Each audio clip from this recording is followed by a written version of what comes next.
somos alumnos del Instituto Tecnológico de Zacatepec y actualmente cursamos la carrera de Ingeniería Bioquímica. En este video mis compañeros y yo les hablaremos sobre los enlaces químicos, en el cual se hablarán propiedades, características, estructuras y de cómo se forman los enlaces, entre otras. También haremos una pequeña práctica sobre un comprobador de conductividad eléctrica, el cual tomaremos en cuenta 10 ejemplos sobre productos químicos que utilicemos en la vida cotidiana. Comencemos. ¿Qué es un enlace químico? Un enlace químico es la fusión de átomos y moléculas para formar compuestos químicos más grandes dotados de estabilidad. En este proceso, los átomos y moléculas alteran sus propiedades físicas y químicas, constituyendo así sustancias homogéneas, inseparables por mecanismos físicos como el filtrado o el tamizado. En los enlaces químicos hay una clasificación en la cual se dividen en tres, que pueden ser enlace iónico, enlace covalente y enlace metálico. Aquí mis compañeros les explicaremos cada uno de esos enlaces. Mi compañera y yo les hablaremos sobre el enlace iónico. Para empezar, ¿qué es un enlace iónico? Un enlace iónico es la unión química entre átomos donde uno de ellos transfiere un electrón al otro, como tengo aquí en la imagen. Se establece normalmente entre metales y no metales con diferentes electronegatividad, que por lo general el metal cede sus electrones al elemento no metal. En este enlace se produce la atracción de iones con cargas opuestas, que al ceder o aceptar los electrones de valencia, los iones cumplen con la regla del octeto y que por lo tanto son más estables. Una de las características de los enlaces iónicos es que se establece entre iones con cargas positivas, que se le conoce como cationes, e iones con cargas negativas, que se le conoce como aniones. También se establece entre átomos con diferencias de electronegatividad grandes y se produce una transferencia de electrones. Generalmente se encuentra formando la sal. La mayoría de las sales obtenidas de este modo son solubles en agua y en otras soluciones acuosas que presentan un dipolo eléctrico, un polo positivo y un polo negativo. De igual forma, son insolubles en aquellos solventes que no son polares.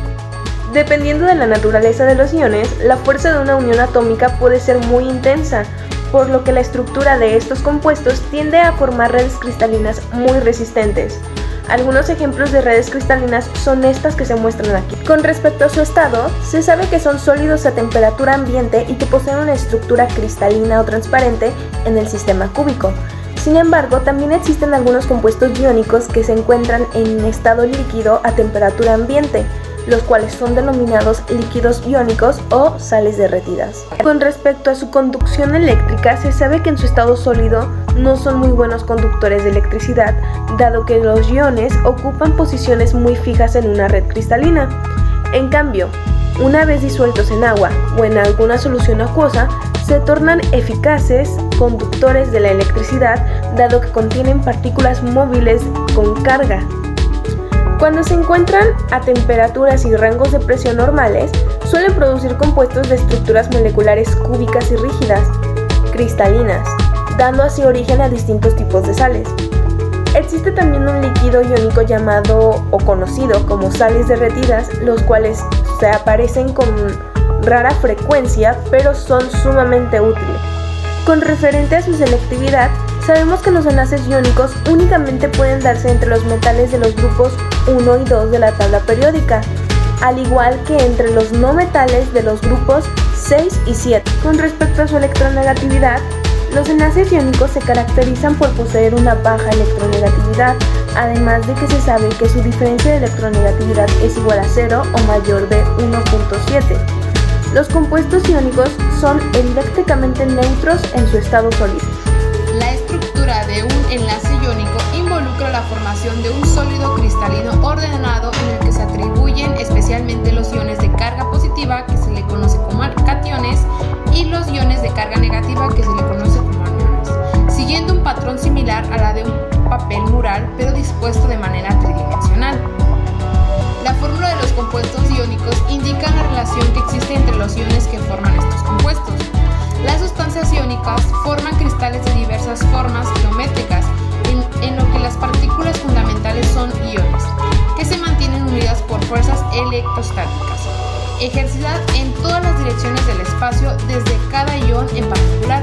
A continuación, les mostraré los distintos tipos de estructuras iónicas. Y en esta tabla hay ejemplos sobre la estructura de cada compuesto. La formación de los enlaces iónicos está relacionada con las propiedades periódicas de los átomos. Por lo tanto, los requisitos que se necesitan para la formación de enlaces iónicos son los siguientes. Valencia principal.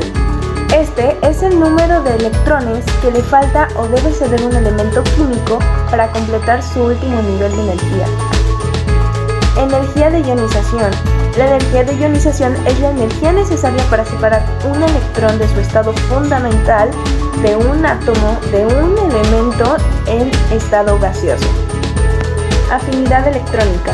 La afinidad electrónica es la energía liberada cuando un átomo gaseoso neutro en su estado fundamental captura un electrón y forma un ion mononegativo.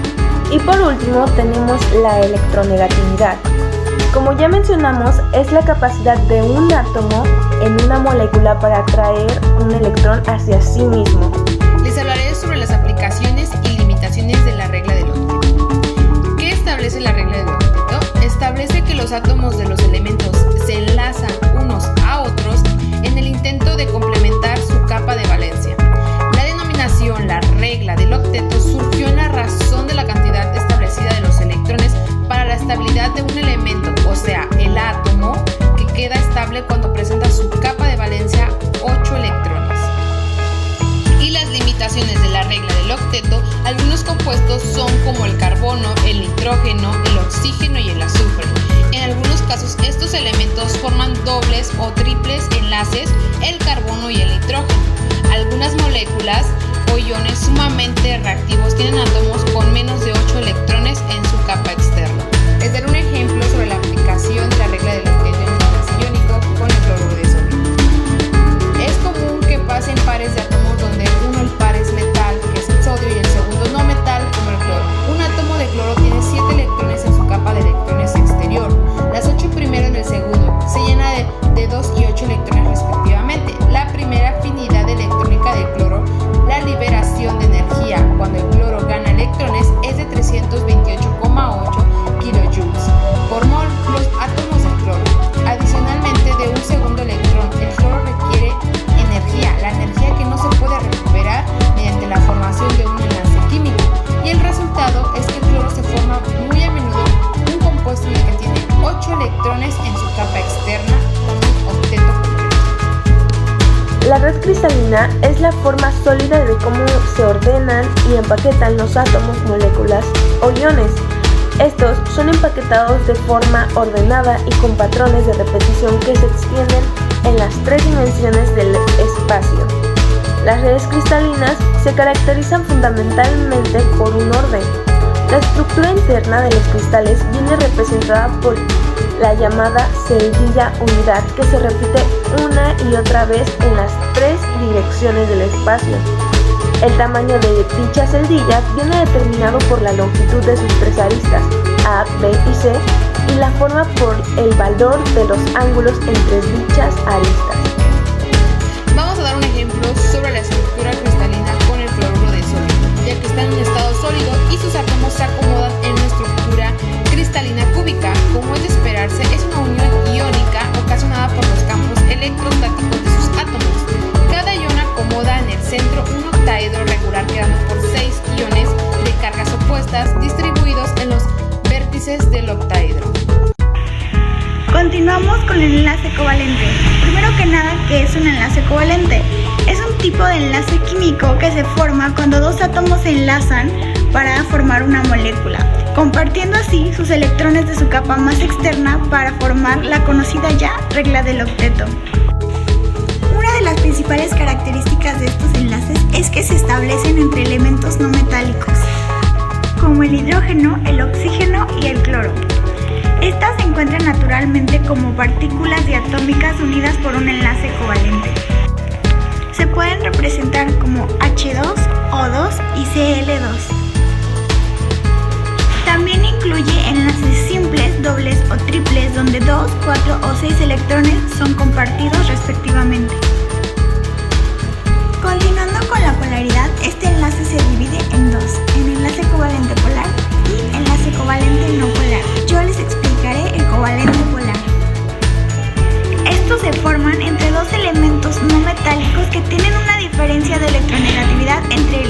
0,4 y el 0,7. Cuando estos interactúan, los electrones se mantienen más próximos a los átomos más electronegativos. Yo les explicaré lo que es el enlace covalente no polar. El enlace covalente no polar es una unión entre átomos que tienen igual electronegatividad y que pueden mantenerse en una unión donde los átomos tengan una diferencia de 0,4. Pero, ¿qué es electronegatividad? Es el poder de un átomo en una molécula de atraer los electrones hacia sí mismo. Y a través de ella podemos identificar qué tipo de enlaces son. Si la diferencia de electronegatividad está entre el 0,4 y 0,7, se trata de un enlace covalente polar. Y si la diferencia de electronegatividad es menor a 0,4, estamos hablando de un enlace covalente no polar. Asimismo, no muestran conductividad eléctrica cuando son disueltos en agua, ya que las moléculas del compuesto se separan y permanecen independientes. Un enlace covalente está estructurado por elementos químicos no metálicos entre sí, que no difieren grandemente en su energía de ionización. Seguiremos con la estructura del enlace covalente. De primera instancia tenemos que el enlace covalente a una presión atmosférica normal y con una temperatura ambiente se puede mostrar como sólido, líquido o gaseoso. A continuación les daré a conocer sobre el enlace metálico, sus características y sus principales propiedades. El enlace metálico es el que se da entre dos átomos de dos metales, en el cual todos los átomos pierden sus electrones en sus capas más externas, los cuales se trasladan de forma libre entre ellos creando una nube electrónica. A continuación les daré a conocer las características del enlace metálico. Como número 1, tienen atracción electrostática. 2. Tiene gran fuerza de unión metálica, la cual depende de la carga que tengan los cationes. 3. Poseen un brillo metálico como resultado de la interacción que se da entre los electrones del metal como las diferentes longitudes de ondas. 4. Tienen conducción de energía eléctrica. 5. Tienen conducción de energía térmica cuando se calientan los electrones. 6. Poseen características de dispersión de energía cuando sucede el choque y de vibración de cationes. Como siguiente punto tenemos las principales propiedades del enlace metálico. Como punto número 1, los enlaces metálicos suelen ser sólidos a temperatura ambiente, excepto el mercurio. 2. El punto de ebullición y fusión de los enlaces es muy variado, esto porque los enlaces son muy fuertes. 3. Tiene la propiedad de tener un brillo metálico, un ejemplo como lo muestra en la imagen. 4. Tiene una buena conductividad de calor y electricidad. Esta propiedad se debe a que los electrones tienen la capacidad de actuar libremente en sus movimientos. 5. Suelen ser encontrados como sólidos a temperatura ambiente, al igual que son bastante solubles en su estado fundido. Y como última propiedad dice que no son frágiles, pero sí poseen gran flexibilidad y además son ductibles. Por último les daré a conocer sobre la teoría para explicar el enlace y propiedades de un arreglo infinito de átomos de cristal, así como darles a conocer la teoría de las bandas. Como punto número 1 hay que saber que los cristales metálicos se consideran sencillos ya que todas las posiciones reticulares están ocupados por átomos iguales, rodeados de una nube de electrones deslocalizados que se mueven por todo el metal. Las estructuras más comunes de este tipo de cristales son hexagonal de empaquetamiento compacto, cúbica centrada en las caras y cúbica centrada en el cuerpo. Esta característica estructural es la causante de que la densidad de los metales sean elevadas. La presencia de los electrones deslocalizados explica su facilidad de conducción del calor y de la corriente eléctrica. 2. La teoría de las bandas. La teoría de las bandas se basa en el hecho de que en una molécula los orbitales de un átomo se solapan, produciendo un número discreto de orbitales moleculares. La teoría de las bandas permite explicar la conducción de electricidad en los metales.